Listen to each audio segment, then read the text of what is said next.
वो अभी देखिए योगी जी उर्दू का मामला उठा दिए। अरे ये उर्दू गोरख फिराकपुरी का है, वो हिंदू थे। मुंशी प्रेमचंद का है, वो हिंदू थे। ये मुसलमानों का भाषा नहीं है। तो आप होश में आइए। और ये जो वक्फ की संपत्ति को हड़पना चाह रहे हैं भारत सरकार, वो हड़पने के खिलाफ ये धरना है।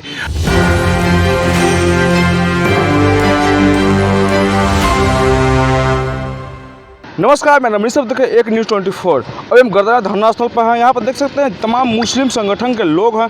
आज वक्फ बोर्ड जो है उसके खिलाफ में आज धरना प्रदर्शन दे रहे हैं। यहाँ पर जानते हैं इन लोग से कि आखिर में क्या ऐसा मजबूरी हुआ कि धरना प्रदर्शन देने के नौबत पड़ गया है।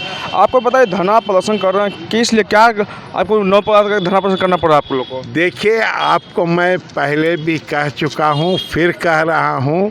तो देश के अंदर में जो भारत सरकार वक्फ संशोधन बिल जो पेश किया है उसके खिलाफ हम लोग हैं। और ये सरकार केंद्र को साथ दे रही है। तो मैं इनको होश में कह रहा हूँ, तो आप होश में आइए। और ये जो वक्फ की संपत्ति को हड़पना चाह रहे हैं भारत सरकार, वो हड़पने के खिलाफ ये धरना है।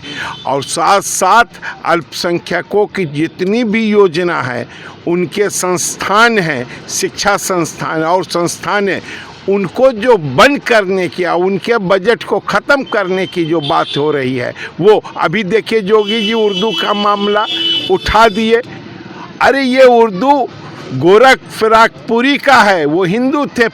मुंशी प्रेमचंद का है, वो हिंदू थे। ये मुसलमानों का भाषा नहीं है, भारतीयों का भाषा है, हिंदुस्तानियों का भाषा है। और ये सब उर्दू मुसलमानों का, हिंदी इसका उसका करते रहते हैं। ये हमारा ये कहना है सीधा सीधी। तो जो भारत सरकार संविधान के विपरीत काम कर रही है, जो अल्पसंख्यक लोग यहाँ सिख हैं, ईसाई हैं, बौद्ध हैं, जैन हैं, इनके धार्मिक संस्थानों को सुरक्षा देना है और संविधान के दायरे में देना है। आप सरकार तो आप लोग पक्ष में बोलती है, कहाँ बोलती है पक्ष में? बोलती तो ये काहे ला ये कानून लाए थे मोदी जी? मोदी जी इसलिए कानून लाए हैं तो इसके चोर दरवाजे से। आप लोग आरक्षण के बाद भी बोलते हैं।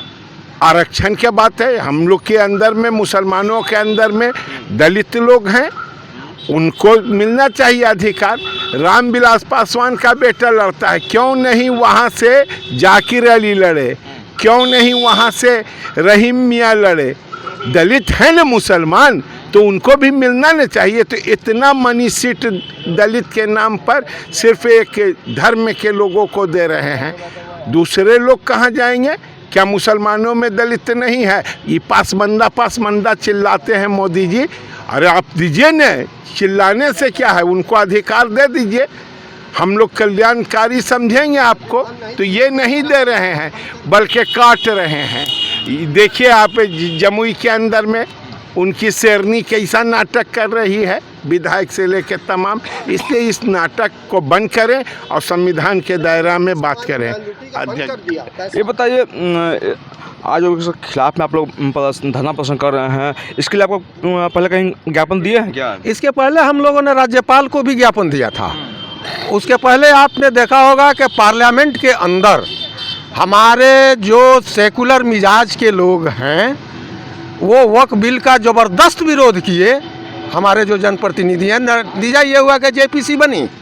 और जेपीसी की रिपोर्ट जो है, अब हमारे जो इस बिल के विरोध में थे, उनके कथन को विलोपित कर दिया गया। इतना बड़ा घोटाला दुनिया के किसी भी लोकतांत्रिक व्यवस्था के पार्लियामेंट में नहीं हुआ होगा जितना भारत के पार्लियामेंट में हो गया। विपक्ष की बात को काट करके और विरोध के बावजूद उसको पार्लियामेंट में पेश किया गया। ये काफ़ी गलत है। इसलिए भारत का लोकतांत्रिक व्यवस्था ही खतरे में है। अल्पसंख्यकों की तो बात ही हटा दीजिए। हाँ, ये तो सेकेंडरी अब हो गया। ये बताइए, आप लोग अगला रणनीति क्या रहेगा आप लोग का? हम लोग की अगली राजनीति रहेगी कि अपने संवैधानिक अधिकार के लिए आंदोलन को तेज करना, संविधान में जो अधिकार है वो हमें प्राप्त होना चाहिए, जिसके लिए हम संघर्ष करेंगे। और यह संघर्ष पूर्व से चल रहा है और हम लोग सिर्फ यहाँ यह कहने के लिए आए हैं कि आदरणीय नीतीश बाबू, जो आप भाजपा के सहयोगी हैं और केंद्र के द्वारा जो अल्पसंख्यकों के हित के में नहीं, उनके खिलाफ जो बिल लाया गया, अल्पसंख्यकों को जो जिससे मान लिया कि परेशानी उत्पन्न होगी, वह बिल लाया गया है। अल्पसंख्यक में केवल मुस्लिम ही नहीं होते हैं, सिख भी हैं, ईसाई भी हैं, बौद्धिक भी हैं, बंगाली भी हैं, तमाम भाषा के आधार पर अल्पसंख्यक हैं। उनकी समस्याओं को लेकर हम लोग आंदोलन और संघर्ष का रास्ता अपनाए हुए और आगे भी करते रहेंगे।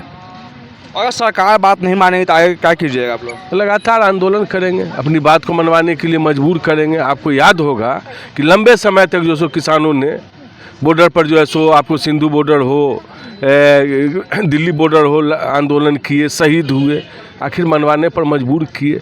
तो हम दूसरा किसान आंदोलन एक तरह से होने वाला है। ये आंदोलन हम लोग बहुत ही सब ढंग से लड़ना चाहते हैं, ताकि उनको मुद्दा नहीं दिया जाए कि यहाँ के अल्पसंख्यक जो है उग्र है।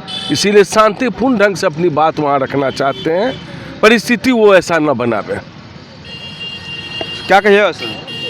हम लोग जो आज बैठे हुए हैं, ये वक्फ बोर्ड के जो बिल पास हुआ उसके खिलाफ में हम लोग तंजीम इंसाफ के बैनर तले हम लोग आज धरना प्रदर्शन दे रहे हैं। अगर हम लोगों के मांग को अगर नज़रअंदाज किया जाएगा तो इससे आगे जो है सो फिर हम जो है सो अपने तंजीम इंसाफ के बैनर तले लड़ाई लड़ेंगे। जब तक हम लोग का मांग पूरा नहीं होगा तब तक हम लोग लड़ते रहेंगे।